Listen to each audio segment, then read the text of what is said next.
Olá pessoal, eu sou o Fernando Rocha, esse é o nosso Saúde e Bem-Estar de hoje, com um convidado muito especial. Aliás, por isso é um programa especial, o ortodontista, o múltiplo, maravilhoso doutor Eustáquio Araújo, conhecido como Tacão. Ele está aqui conosco, vai falar sobre a sua carreira, suas histórias, suas idas e vindas como professor, artista, dentista, enfim, nós vamos falar sobre a história do Tacão. No segundo bloco, a gente fala também sobre um tema atual, o vício nas novas tecnologias, como lidar com o excesso das informações que estão por toda parte, como o nosso corpo reage ao vício e à dependência digital. No quadro Mitos e Verdades, a gente vai falar sobre isso, o que é verdade, o que é mito, quando a gente fala em novas tecnologias. Enfim, está começando.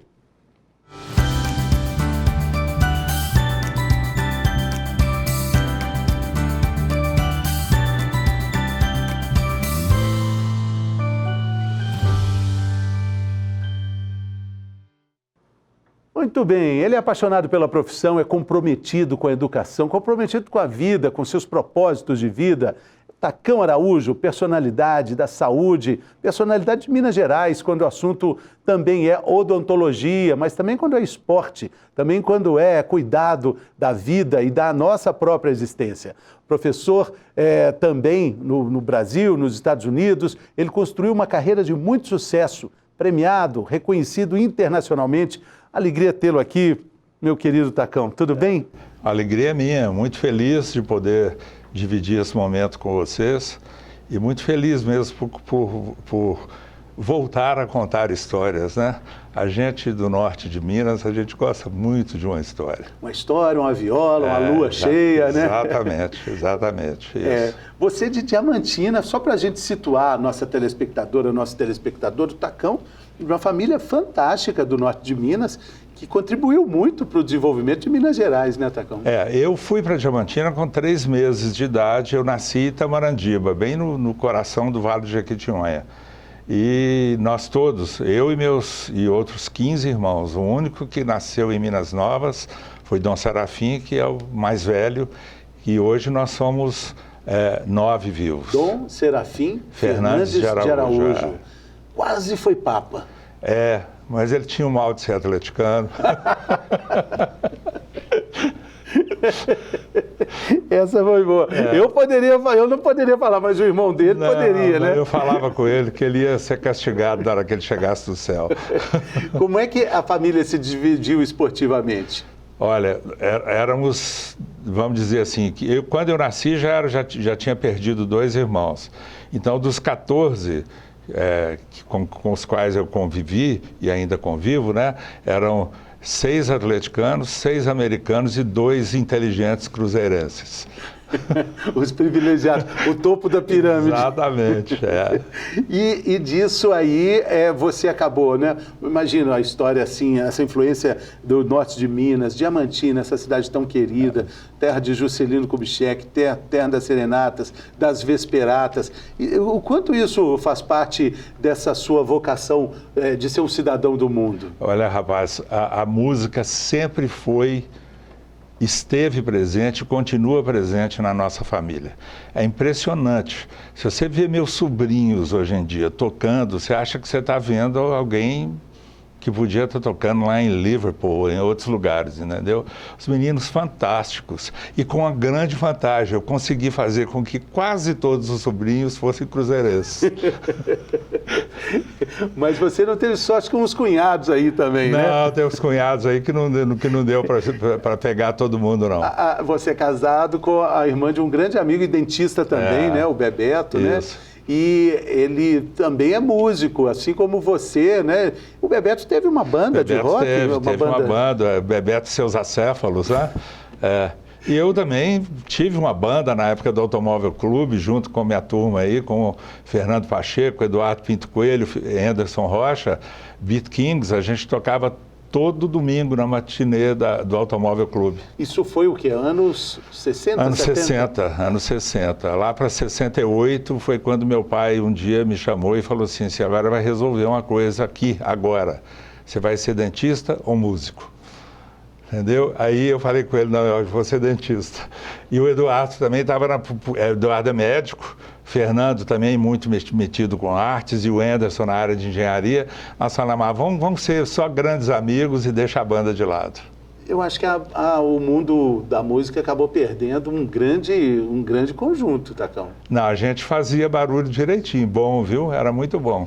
E Belo Horizonte, naquela época, era uma cidade maravilhosa, como eu posso imaginar que seja? Belo Horizonte era um paraíso, a gente, quer dizer, ainda é. Eu adoro Belo Horizonte, sou cidadão honorário de Belo Horizonte, mas eu digo para você, Belo Horizonte naquela época, a Praça da Liberdade, Xodó, Turma do Patê, essas coisas, era uma coisa assim bem diferente, Pacífico, né? Mascarenhas. Exatamente. A Turma da Savassi, Turma né? da Savassi. Tinha até um assovio da Turma da Savassi, né? Tinha uma banda também, né? Todo mundo, uma turma... Um tempo muito, muito bom, muito interessante. Mas era uma cidade mais vazia, né? Mais tranquila, menos... não tinha tanto trânsito, a gente andava a pé, eu ia para o colégio a pé, voltava para o Santo Antônio, para casa, andava 10 quarteirões na maior tranquilidade. Você estudava no Santo Antônio? Eu estudei no Santo Antônio. E depois você casou com a diretora do Santo Antônio? Eu a levei para lá, né? E aí, antes de ser minha namorada. E lá começou o namoro. Tacão, uma curiosidade, quando a gente vê as fotos de Belo Horizonte daquela época, é muito bacana ver a Avenida Afonso Pena com aquelas árvores maravilhosas cobrindo toda a avenida, Isso. Mas elas soltavam um bichinho. Amintinhas, chamava, porque o Amintas de Barros era o prefeito de Belo Horizonte. E foi na época dele que surgiram esses bichinhos, né? E aí eles colocaram o nome de Amintinhas. Então aquilo era, rapaz, queimava mesmo, queimava olho, queimava gente. Eu não consigo entender como é que aquilo foi motivo para dizimar com todas aquelas árvores lindas. Hoje a gente ia encontrar um jeito de resolver o problema sem cortar as árvores, Com né? certeza. Hoje a situação é outra. O mundo mudou muito, a tecnologia mudou, os medicamentos... Ninguém reclamou quando cortaram as árvores? Muita gritaria, mas ao mesmo tempo foi tudo legal dentro da Câmara, etc. Então, assim se fez, né? Mas aí, Tacão, como é que... Eu queria saber agora, com muita curiosidade, como é que essa trajetória de um quase músico de sucesso vira para um dentista, professor de muito sucesso, que caminha também numa outra esquina para um técnico de futsal dos mais respeitados do mundo. Olha, as coisas praticamente são mais ou menos juntas, sabe? A questão da banda, com exceção do Anderson, nós três éramos do Colégio Santo Antônio. E eu voltei dos Estados Unidos quando eu fiz um intercâmbio, e aí eles estavam me esperando, e o Eduardo falou, não, vamos fazer a banda e tal. Começamos com a banda. Tanto que eu já trouxe o meu baixo, que eu quero o baixo. Eu já trouxe o baixo dos Estados Unidos comigo, esse garotão de 19 anos de idade e tal. E ali a gente começou. Acontece que eu, para estudar odontologia, eu voltei, passei no vestibular e tal, para estudar odontologia, eu precisava de trabalhar, porque a família não tinha como sustentar, apesar de eu estar estudando na Federal, tinha muita despesa. Aí eu fui... Ainda não tinha faculdade de odontologia de Diamantina? Tinha de Diamantina, quando eu era criança montaram de Diamantina, mas eu estudei na Federal daqui. Aí, naquela época, o que aconteceu? Eu precisava de trabalhar e a única coisa que eu fazia muito bem, Fernando, era falar inglês, porque eu passei 1 ano nos Estados Unidos na casa de uma professora de inglês e eu aproveitei para aprender tudo que eu podia com ela. E na hora que eu fiz prova do Cambridge, de Michigan, eu vim com esses... Não era muito comum. Não era comum e eu era muito novo, mas eu fiz essas provas já pensando em poder utilizar isso. Aí eu cheguei e fui... eu estava subindo de ônibus, lotação, né? Subi na Rua da Bahia, vi lá, Colégio Dom Cabral, procura o professor. Desci do ônibus, toquei o sinal, fui lá. Colégio Dom Cabral, na Rua da Bahia, ao lado da Imaculada Conceição. Exato, e hoje tem outro nome, que eu não sei qual que é. Mas eu cheguei lá... Atrás da Igreja de Lourdes. Isso. O diretor do colégio, que estava começando, iria começar, era o padre Teófilo. Eu cheguei, me apresentei, carequinha, de boné, Aí ele virou para mim assim, e aí, o que você está querendo? Eu falei, eu quero trabalhar, se eu tenho aula aí, estou sabendo que o senhor está contratando professor. Ele falou assim, você é muito novo. Eu falei assim, mas depende do que o senhor estiver precisando aí. Ele falou assim, você dá aula de quê? Eu falei, do que o senhor quiser. Sendo na área de saúde, de biologia. Você tinha acabado de passar no vestibular? Isso, sendo na área de biologia e sendo também em inglês, onde eu tenho aí, eu falei, eu tenho meus certificados e tudo, ele falou assim, não, você volta aqui que nós vamos conversar. Aí me deu um emprego lá, dando aula, dei aula de inglês lá há muito tempo, e nesse momento que eu consegui construir lá dentro, ganhar um pouquinho de dinheiro, foi para ir para me ajudar na faculdade e tal, e ao mesmo tempo a gente estava tocando. Mas a gente não ganhava praticamente nada. Ganhava numas festas de 15 anos aí da sociedade que a gente tocava, a gente ganhava um pouquinho. Devia namorar muito também, né? Não, isso aí era outro lado. Mas a gente, então, isso aconteceu. Só que que eu fui convidado pelo Frei Aristides para ir para o Santo Antônio, que era a minha alma mater, né? Foi lá que eu estudei. Aí eu falei com o padre Teófilo, senhor me desculpa, mas é um convite que eu não posso deixar de aceitar. Por que você não foi primeiro lá no Santo Antônio? Porque não tinha vaga. Não tinha vaga. Eu procurei, mas não tinha vaga. Aí, na hora que eu cheguei no Santo Antônio, eles falaram comigo assim, não, nós queremos que você fique aqui. E aí eles me ofereceram o seguinte, o Frei Aristides, que era aquele americano fantástico, que todos os americanos conhecem, falou assim, Tacão, eu vou fazer uma coisa com você. Além dessas aulas de inglês da 5ª série, se você quiser, eu te dou um emprego, uma outra função.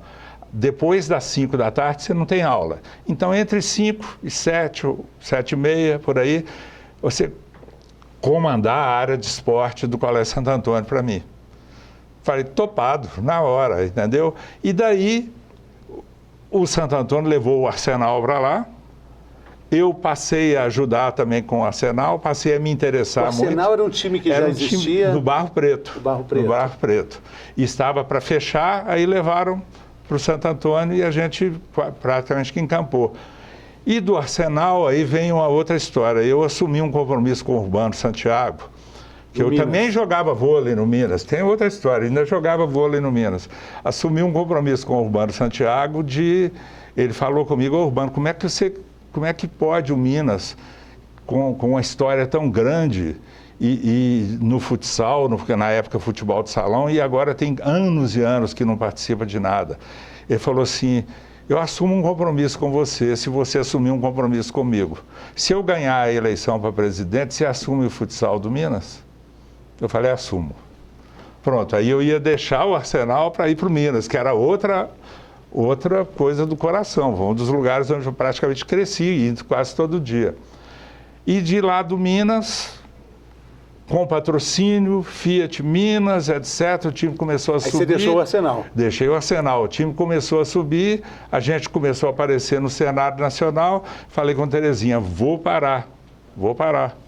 Agora eu vou ter que dedicar só à odontologia. E eu, nesse intervalo, quando eu falei que eu vou parar, eu fui para os Estados Unidos, fiz pós-graduação lá e voltei para não mexer mais com futebol. No dia seguinte já estava mexendo de novo.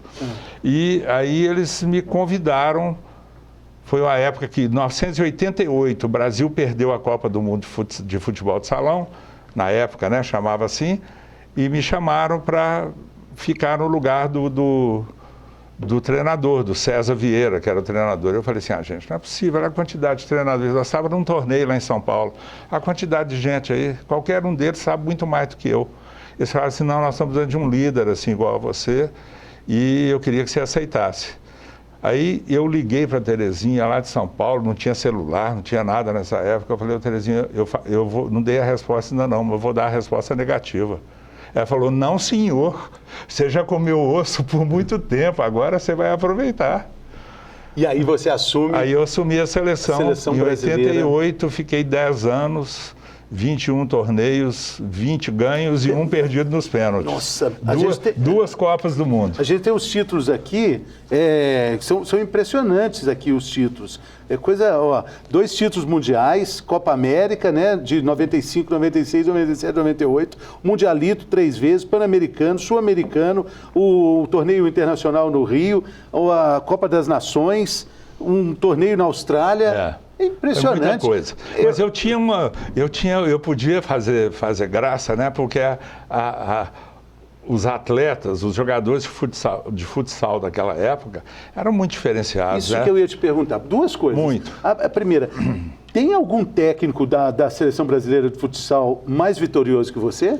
Eu não sei. Eu acredito que não. Mas, são 10 anos, 21 campeonatos, só perdeu um. Acredito que não, mas assim eu posso te dizer o seguinte, que eu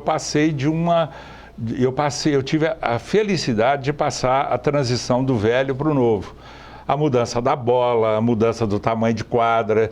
Inclusive, eles me mandaram uma vez para um torneio na Itália para eu poder ver como é que eles estavam jogando, porque a gente ia jogar um Mundial. O Mundial de Hong Kong. As regras do futsal evoluíram muito.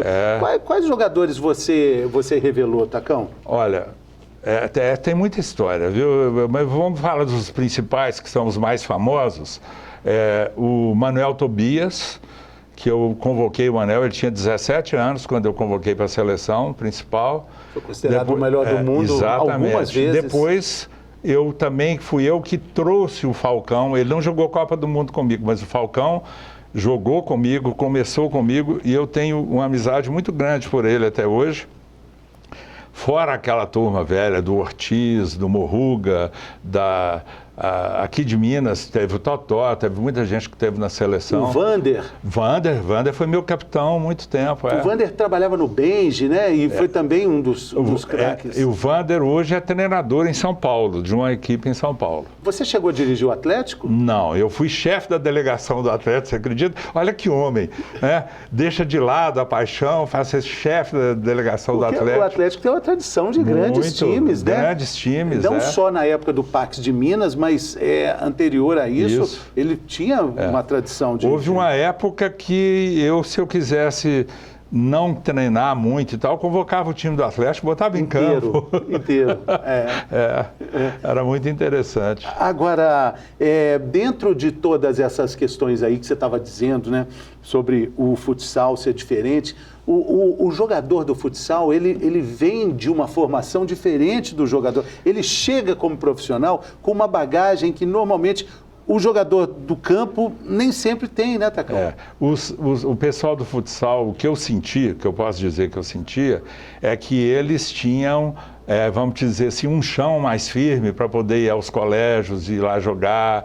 E já hoje no futebol de campo tem muito menino que chega, não tem nem o que calçar, né, para poder fazer um teste e etc. Então é uma diferença, acho que existia uma diferença social um pouco, os meninos eram mais bem preparados. Eu estudava no Colégio Isabela, na época, na década de 80, final dos 70, início dos 80, e na minha sala eu tive vários jogadores do time do Atlético, até do Arsenal também, ou seja, os times davam bolsa em bons colégios. Exatamente. Renato Farinha, Elinho, o goleiro, Renan. Tinha muito colégio. O Isabela era mestre nisso, viu? De dar bolsa. De dar bolsa, porque era muito próximo do Minas ali, então ele fazia muito isso. Agora, a gente tem que falar de uma parte importante da sua carreira. Como é que você chega, como é que a sua carreira se encontra com a carreira de um fenômeno mundial do futebol